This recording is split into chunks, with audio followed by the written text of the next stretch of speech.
says here, now I'm going to be continuing with my vlogs about my favourite songs through time.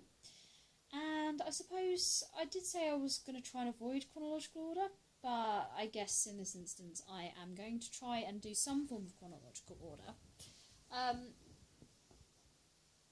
So yeah, what I really want to talk about now is songs that kind of shaped my early teenage years.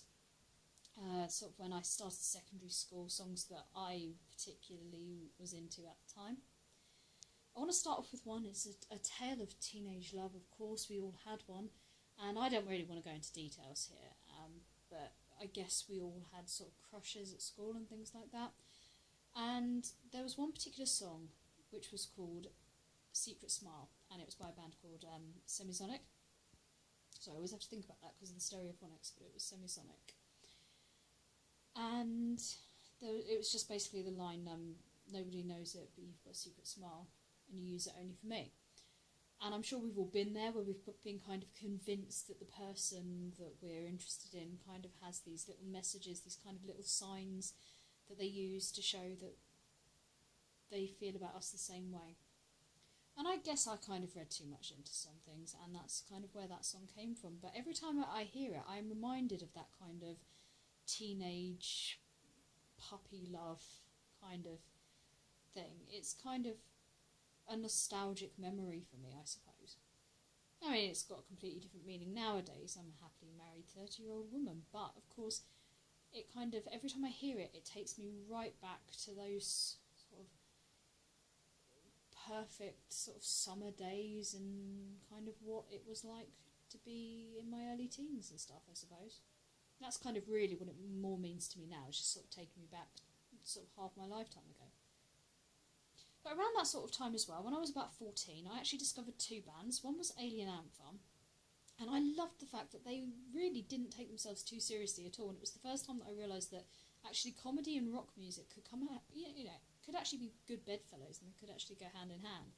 And the track that really got to me, I mean, everyone will always remember their cover of Smooth Criminal, but actually it was Movies. I absolutely loved the whole album, but the track Movies, really, I loved the fact that it was just so easy to learn, to sing along to.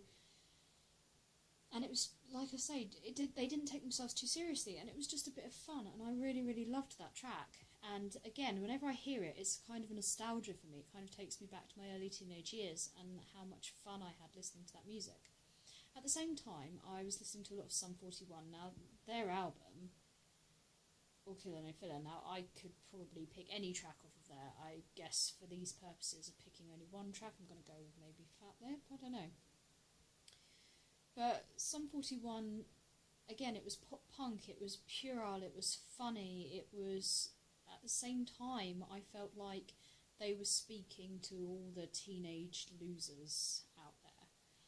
And I guess I felt like a bit of an outsider at the time. I never really felt like I could fit in with my peers because, and I know everyone probably says this and it probably sounds a bit emo and everything, but I just kind of never felt like I slotted in anywhere. I didn't really belong to anything or any one group. I just kind of was me, and I knew what I liked, and that was that. And Sum 41, I guess their album came out about the right time because it made me realise that I didn't have to care if I didn't particularly fit into a particular group. I could just like what I liked, and what I liked was Sum 41. There's a really odd one here though as well that I really got into about that same time, and it's Friday I'm in Love by The Cure. I kind of discovered The Cure in my early teens. Now I know this is something, and this is a track that was actually released way before my early teens, but they released their best of album. Who remembers SMTV with Ant and Dec and Cat Deeley on Saturday? Oh yeah. Well, they also did, straight afterwards, around lunchtime, CD UK, and it was all sort of the chart songs and stuff like that of the previous week. And I remember when The Cure released their best of album, they actually appeared on CD UK and they were performing Friday I'm in Love.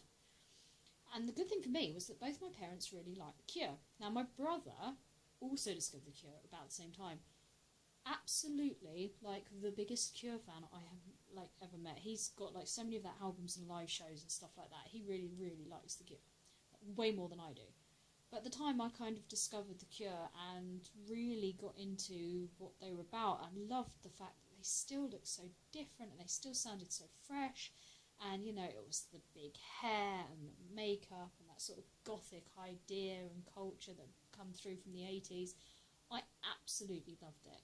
It was something that was just totally different, and it's probably why I'm into the sort of, I don't know, visual Kai movement, you know, that sort of idea of Japan, you know, that was kind of influenced by the sort of glam rock and the kind of stuff like The Cure, I guess, that came out in the 80s.